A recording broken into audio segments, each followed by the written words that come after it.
नमस्कार, जयसिंगपूर नगरी न्यूज मध्ये आपलं सहर्ष स्वागत। पाहूया आजच्या दिवसभरातील काही ठळक घडामोडी। श्री दत्तच्या वार्षिक सभेत कॉम्प्रेस्ड बायोगॅस प्रकल्प उभारण्यास मंजुरी। मराठवाड्यातील पूरग्रस्तांना देणार मदतीचा हात। गणपतराव पाटील यांचं प्रतिपादन।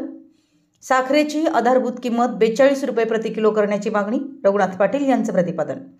श्री दत्त शेतकरी सहकारी साखर कारखान्याच्या 56व्या वार्षिक सभेत कारखान्याकडे उत्पादित उपपदार्थातून सेंद्रिय खत निर्माण करणारे कॉम्प्रेस्ड बायोगॅस उत्पादन प्रकल्प उभा करण्यासह विषयपत्रिकेवरील सर्व विषयांना सभासदांनी एकमताने मंजुरी दिली आहे। महाराष्ट्र राज्यात महापुरानं थैमान घातलंय। ही परिस्थिती बिकट आणि गंभीर बनली आहे। या काळात पूरग्रस्तांना मदत करणं हे आपलं कर्तव्य आहे। यामुळे श्री दत्त शेतकरी सहकारी साखर कारखान्याच्या वतीनं 2 दिवस मदत केंद्राची स्थापना करून मराठवाड्यातील पूरग्रस्तांना मदत देण्याची भूमिका कारखान्याने घेतली आहे।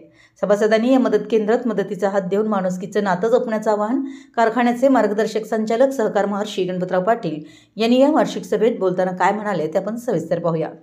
वार्षिक साधा होती आणि त्या सभेमध्ये मी आमच्या लोकांना सभासदांना एक आव्हान केलेलं आहे की प्रत्येक वर्षी आमच्या भागामध्ये पूर येऊन आमच्या भागातलं नुकसान होतं, शेतकऱ्यांचं नुकसान होतं, पिकाचं नुकसान होतं। त्या काळात त्या वेळेला बाहेरचे लोक इथं येऊन मदत करत होते आणि आत्ताची परिस्थिती जर बघितला तर मराठवाडा असेल, सोलापूर असेल, बीड असेल या भागामध्ये अत्यंत पाऊस पडून त्या भागातल्या शेतकऱ्यांचं नुकसान फार मोठ्या प्रमाणात झालेलं आहे आणि ती नुकसान भरपाई आपण करून होणार नाही तरी पण खारीचा वाटा म्हणून आपण त्यांना मदत करण्याच्या दृष्टीनं मी आमच्या सभासदांना आव्हान केलेलं आहे, शेतकऱ्यांना आव्हान केलेलं आहे आणि त्या पद्धतीनं त्या लोकांनी उद्या परवा 2 दिवस मदत गोळा करून इथं आणून देण्याचं शाश्वती दिलेली आहे आणि ते सगळं गोळा करून आम्ही कलेक्टरच्या माध्यमातून जिथं देणं योग्य आहे, जिथं देणं गरजेची गोष्ट आहे अशा ठिकाणी नेऊन त्यांना पोच करून देण्याच्या दिशेनं आम्ही प्रयत्न करणार आहे। आत्ताच आमच्या कामगारांच्या समोर आम्ही मीटिंग घेतली आणि कामगारांना आव्हान केल्यानंतर कामगारांनी 1 दिवसाचा पगार द्यायचं त्यांनी कबूल केलं। आत्ताच त्या ठिकाणी या ठिकाणी आम्हाला सांगितलं अशा पद्धतीनं सर्व भागातनं मदतीचा ओघ सुरू व्हायला लागेल। कुणीतरी पुढाकार घेणं गरजेचं होतं, त्या पद्धतीनं आपण पुढाकार घेऊन निघालेलो आहे आणि या भागातनं जी जमल ती मदत आपण त्यांना देण्याच्या दिशेने प्रयत्न करणार आहे।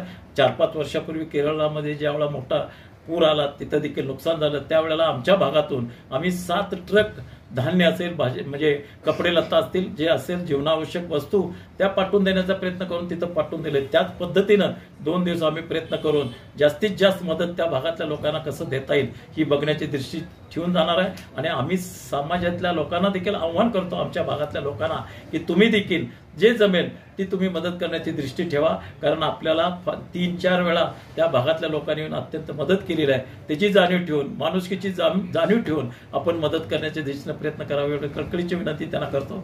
नमस्कार।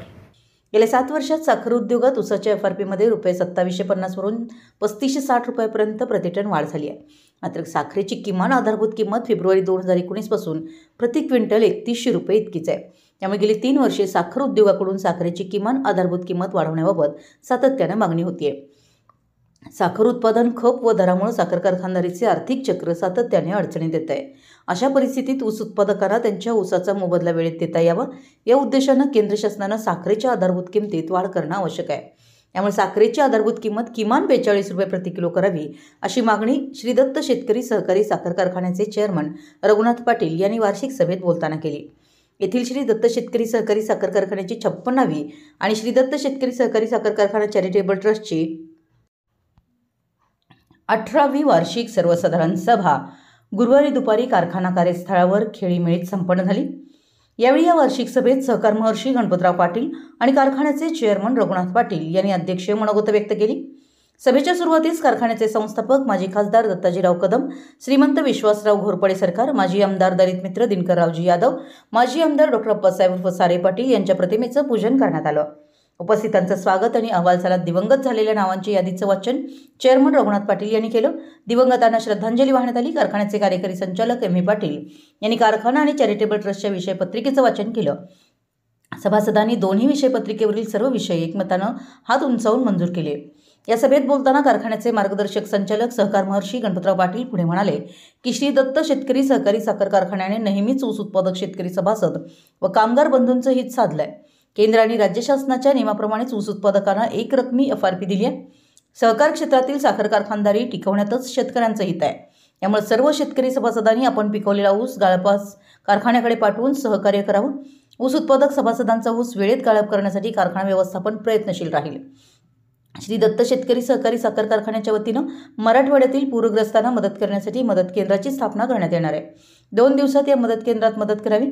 सदरची मदत कारखान्याच्या माध्यमातून पूरग्रस्तांना पोहोच केली जाईल असंही त्यांनी शेवटी सांगितलं।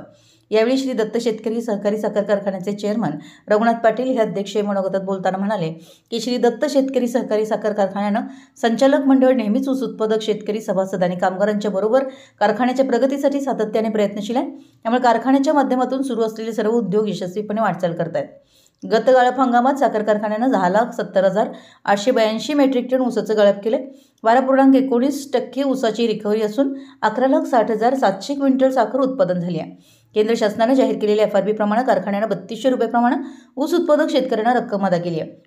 केंद्र शासनाने यावर्षी 10.25% साखर उतार्याकरिता प्रति टन 3550 रुपये ऊसाची FRP व त्यापुढे 1% रक्कम साखर उतार्यास प्रति टन 346 रुपये FRP निश्चित केली आहे। ही बाब सर्व ऊस उत्पादक सभासदांसाठी आनंददायी आहे।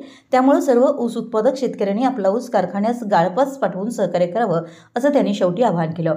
या सभेत व्हाईस चेअरमन शरदचंद्र पाठक, संचालक गणपतराव पाटील, अरुण कुमार देसाई, श्रीमती विनया घोरपडे, अनिल कुमार यादव, बाबासाहेब पाटील, विश्वनाथ माने, अस्मिता पाटील, इंद्रजित पाटील, रणजित कदम, महेंद्र बागे, विजय सूर्यवंशी, कामगार प्रतिनिधी प्रदीप बनगे, कारखाना सचिव अशोक शिंदे, कायदेशीर सल्लागार ॲडव्होकेट शिवाजीराव चव्हाण, रणजित शिंदे, माजी नगराध्यक्ष अमरसिंह पाटील, युवा नेते पृथ्वीराज सिंह यादव, अरुणराव इंगवले, माजी सरपंच गजानन संकपाळ तसेच कारखाना सभासद, कर्मचारी व विविध विभागातील अधिकारी उपस्थित होते। दत्त कारखाना उद्योग समूहाचे प्रमुख सहकार महर्षी गणपतराव पाटील यांनी सर्वांचे आभार मानून सभेला प्रचंड संख्येने उपस्थित राहिल्याबद्दल कृतज्ञता व्यक्त केली। चंद्रशेखर कलगी यांनी सूत्रसंचालन केलं। स्वागत राष्ट्रगीतानं सभेची सांगता झाली। आमच्या जयसिंगपूर नगरी न्यूज चॅनलला लाईक करा, सबस्क्राईब करा आणि हो स्क्रीनवर दिसत असलेला व्हॉट्सअप नंबर तुमच्या मोबाईलमध्ये ॲड करा। पाहत रहा जयसिंगपूर नगरी न्यूज चॅनल।